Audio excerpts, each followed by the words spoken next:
Hello, colleagues, and welcome to the next episode of DINCast, which this time we're all about service design. And I'm delighted to be joined today by Elmer Zinkhann, who is the head of design at Digital Catapult. Welcome, Hello. Elmer. Hiya, thanks very much for your time today. So you're head of design at Digital Catapult. You do lots and lots of sort of service design. But for those people who don't know, what service design is, do you want to sort of tell us a bit about yourself and how you've ended doing what you're doing? Yeah, I think maybe to explain service design is exactly that. Like my past is quite fractured in a way. I started as an industrial design engineer, so very much in engineering, but then tried to appropriate products for manufacturing and people. So that's kind of in the base of my skill set. And as you learn and you get into work, you find that actually there's all this like nice and shiny other things like interaction design and end up building lots of websites and being more of like a creative technologist type of role, which then brought me into kind of this brand world where within brand there's this kind of need to kind of build this bridge between what was print and also digital and these different spaces, and that role kind of fell kind of almost into my lap from one company to another to then end up working in a as a creative and doing packaging design and interaction design for a mobile startup that built around mobile phones, and all of those things kind of combined just got me to this point where I realized that I'm doing all these different things and I'm not quite sure how they come together. Like I've been kind of going from jump from path to path to path. It was always to do with design. It was always to design things for people, but it was all these different things. And it wasn't until I came across some article by Livework back in 2012, I think it was 2010, 2012. And they described this thing called service design.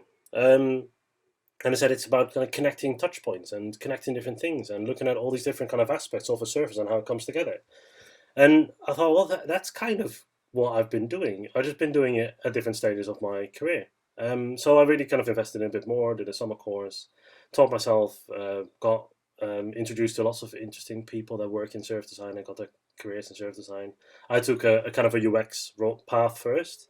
So I had a few UX roles before I ended up with a service design agency. It was my previous role to then bring me to Digital Catapult. I think within that kind of period, I've been looking at everything. So it's from mobile phones to infrastructures to how policing can be improved to solving TFLs like challenges about road challenges and things like that, and everything in between. And there's so much to do in this space. It's this bridge between what's probably quite familiar as UX and how do you solve a product problem, pretty much quite often. Or that's how it's interpreted. UXers will probably challenge me and saying UX is everything, and they are absolutely right. But the interpretation of UX is quite often it's down to a product level, and that's kind of where service design brings that view of how do products actually interconnect and how does the orchestration of the touch points kind of work. So how do you understand how these things kind of talk to each other, and how do they create a compelling kind of user experience from really the start to the finish for how a company or a brand can express themselves, but also that bit behind the scenes, like how do you make sure that it's all good and well to have a website, but it's no good if the infrastructure behind it isn't good, if the editors don't know what to write, if the infrastructure, the technology doesn't support the speed of the site that's required, if the questions asked at the very first instance aren't the right ones to have asked. So it's kind of bringing all of that bit together and bringing this kind of reframed, redefined kind of approach together so you can create the best possible brief and ask the best possible questions to solve the best problems to solve for people. So it's a lot about sort of problem solving then. So is it possible for you to sort of bring an example to life and sort of just walk us through, a problem that you've sort of worked on and just the different stages that you went through and what you got at the end? Yeah. So there are a few different examples, and quite often you'll find surf design sits at that very very early kind of fuzzy stage when things are ill defined, and that's where it's strongest. I think you know something isn't working well, but you can't quite pinpoint where it is. So that's where not so much the problem solving comes into play, but it's more like the problem finding. I think at the very first instance, like what is it that we're looking at? Why is it not working? And research is a critical part of that. Um, so I was thinking about an example There's an example that we're actually in the middle of, and I think it's quite an interesting one just to kind of define the scope of it. And it's something that's been publicized, so I'm happy to be able to kind of talk about it too. It's it really really shows the complexity of stakeholders and how we kind of can pull that together through service design.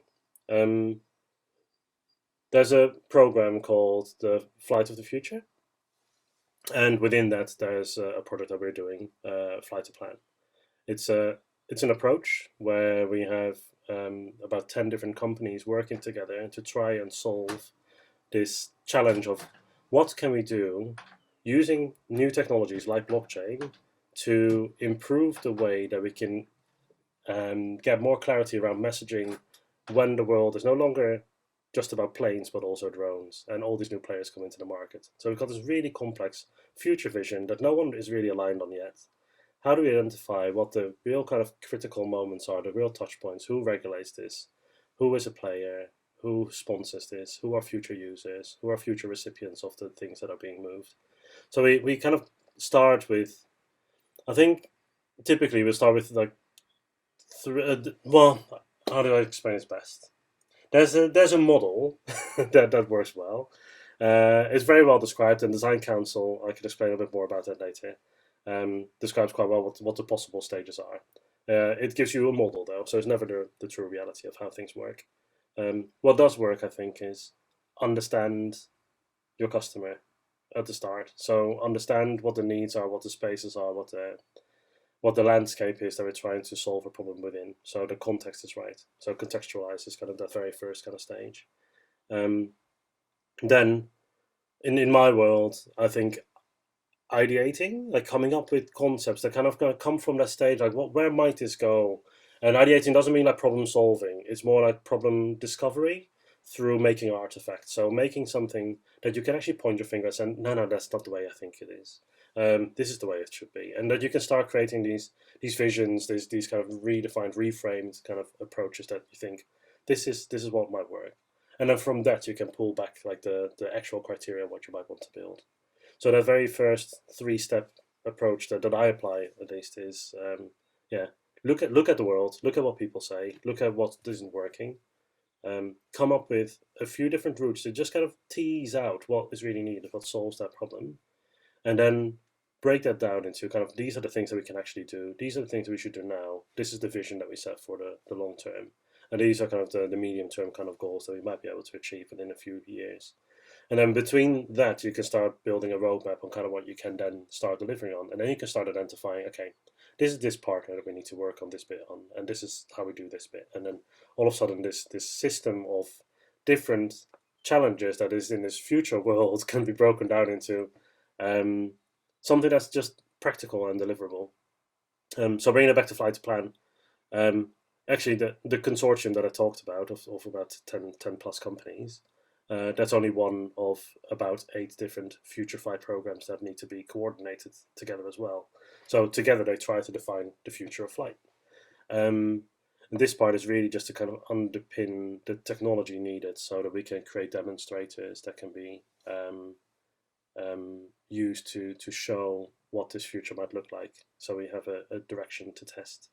And then in this very first phase, we're looking at what are feasible spaces we can look into that find enough appetite within the industry to buy into, because it's all good and well to build something, but if you don't know if there's a need for it, it's never going to succeed. So it answers lots of questions, I think, but it's just an interesting, super interesting, and really really complex challenge that we're trying to do through design methodologies. Not the only methodology, by the way, so it works hand in hand with others too. Yeah. And is it one of those sort of processes that is designed for sort of long-term problem solving, or can it be, rapidly introduced to solve something that, becomes apparent at very short notice? Yes. And in my current position, maybe less so, but in past roles, we've had surface design challenges that can be addressed within weeks, or even a week. There's Google Ventures is sprint methodology. It borrows heavily from surface design kind of methodology and that design thinking. And those steps are very much the same steps that you would go through if you do a more in-depth surface design process. Typically, what you'll see is like a week is tricky because a week is not really a week. A week always requires the facilitation and the setup and the deduction of the insights that you've gathered afterwards as well. So even a 1 week process really kind of takes about five. But what you can do is when you start doing this iteratively, and I think 1 week, personally, though, I feel is always a bit tight. But in 2 or 3 weeks, you can do a decent amount of research with a decent amount of people to find a good set of solutions that you can start prototyping around relatively rapidly. And you can do that quite iteratively and quite quickly, provided you've got access to the right people. So. And that sort of brings me on to, the right people side of this. Are there a particular sort of set of skills that lend themselves to being a good service designer? You've got to care. I think there's a critical set, I think, which is intrinsic in a lot of designers, not all designers, but there's innate curiosity, like why isn't this working? And if you can find that in someone, that's a critical skill to have, or critical attitude to have. You also have to be really quite bold and unafraid to just ask the questions that you don't know. We'll find very often that you sit in a meeting and nothing is very super clear, but no one steps up and asks, well, why are we doing this again? Or what does that mean? And as a designer, as a service designer, that's absolutely your role, just to make sure that there is no question about what we're trying to solve. Remove ambiguity where you can and when you see it. So that is, I think, like two really critical bits. And the other side, I think, is you have to be quite creative and craft. I think is still quite important within the design, because ultimately you do want to make something that you can kind of hold up and say, this is kind of what it looks like. So you can say, oh, no, this is kind of how I see it. So you can stimulate a discussion around kind of what's the right thing. Service design is not a design skill where egos thrive. Typically, service design is one where communicators and conveners thrive better. Yeah. And you mentioned about stakeholders as well. I would imagine, particularly with some of the problems you get pulled in to deal with, they're quite complex. Involving multiple stakeholders probably involves some political skills as well in terms of keeping them on board. How do you deal with multiple stakeholders? Ooh. That's such a tricky thing to do, especially in this time as well, when you're all kind of at home and you don't know what people's kind of own situations are, how easily they are distracted, how many other jobs have got on, and how much priority this particular thing has at this moment in time. So getting the attention and keeping the attention of different stakeholders is challenging. Getting people on board. It's part of like a pre kind of process thing as well. We have to set out the guidelines and the expectation of different participants within a project quite clearly up front. And it's still often misinterpreted. I quite often still find projects where people aren't available when you really need them, and that slows down the process immensely. Because if I can't speak to you today and it happens to be tomorrow, that means I can't make the progress tomorrow that I want to make. So all of those things do really matter, and delegation of roles is super important when you work with different stakeholders, so that there's always someone who can make a decision on behalf of the company, if you will. So having that set out from the start is important.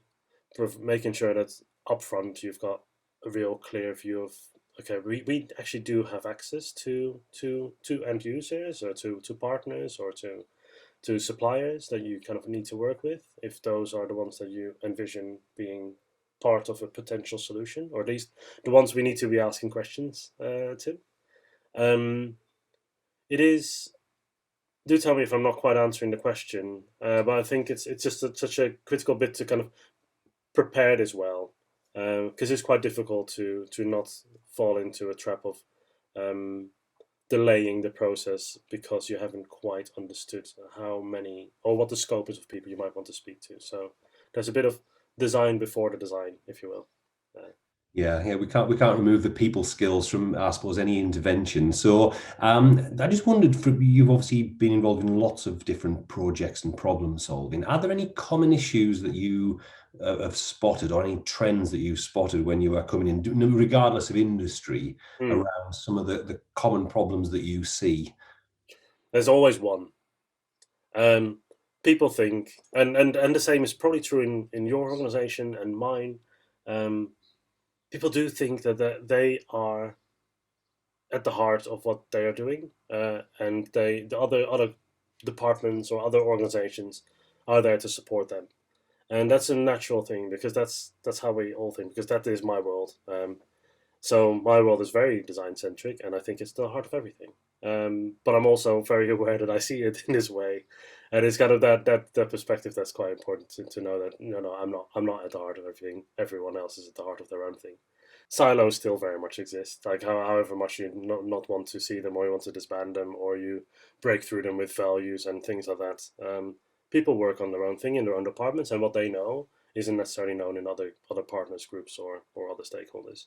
So you will know the tune you're singing to because you know that world intricately, and what we do as designers, service designers, is trying to elicit all that latent insight that sits within the different pockets of a company and make that known throughout.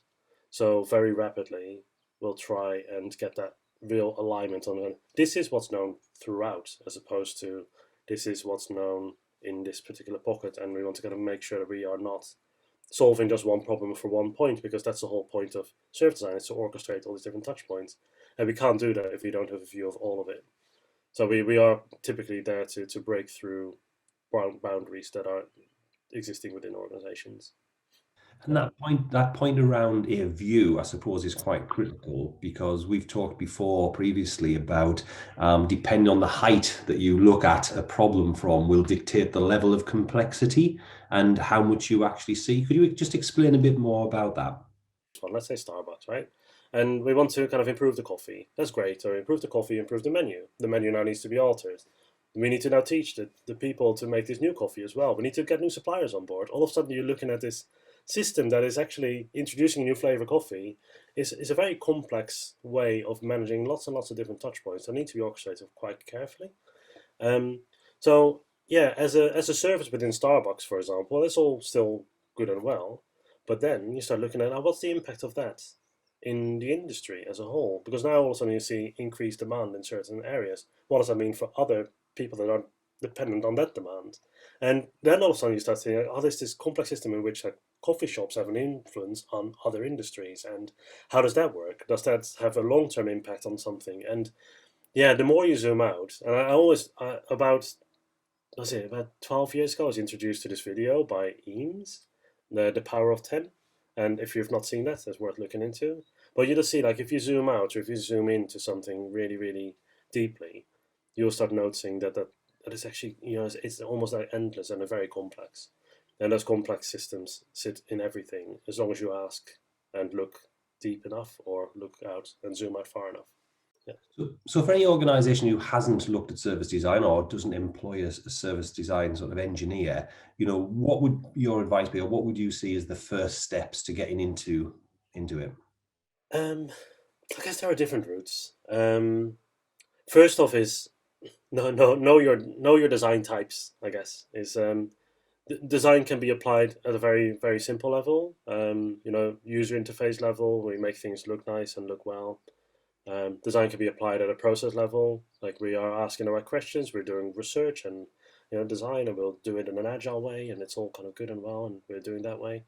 But then there's design at this level, where it's strategic, where it's looking at the business, and that needs a slightly different way of designing. It needs, I guess, the people that need to be in a role like that require a certain amount of freedom and autonomy to look around the organization, and you've got to be open to that, and you've got to be ready for that too, because there's definitely a level of readiness for service design. If you don't really understand what it is and you still expect the thing to come out, and that's the primary thing, you're looking at it incorrectly. It's the right question that you really want to get out, and are we focusing on the right thing? I think really good groups, actually, groups of communities, but that are very open. I'm actually part of the Service Design UK committee, and that group is just open to help people retrain into service design, expose and share kind of what service design is about, bring together different groups that do training and or talk on the edges of service design as well. So that's like a really good way just to get a sense of what it's about. And finally, yeah, just hire one, I guess. Like once you have the profile correctly, just hire one, see kind of what they can do. But before you do, like I said, design before you do the design, as in really kind of have a think about like how open can you be? What's the challenge? What is there a problem that you've actually got to solve? Because that will set them off on the right foot. Otherwise, we might find ourselves kind of wading through lots and lots of noise before we find something to actually sink our teeth into. Start with a practical project, almost. Yeah, just give it a go. I mean, I'd love to see all of my DIN members have at least one service design engineer in their business and just see what that could achieve. But I take it you've also got to have a big budget for Post-it notes, because obviously you've got some nice ones there. Have you got them all around the room? I do. Is this where you want me to show you the rest of the room? Well, Um, I've been working on a project actually, so I've got quite a bit of things. The other day, I found myself I stuck on my screen, and I think I'm not sure if you find this too where you are, but when you're just 8 hours a day looking at your screen, it kind of kills your kind of creativity a bit. So I just had to literally shift perspective. So I sat on the floor for a bit, and I ended up like writing like a whole bunch of stuff. But most of the things that I'm actually actively working on are just right here, right by my side, so I can make some changes. And these are the things that are really top of mind. There's a project I'm working on today, the team structure that I'm looking at today, the things like that. So.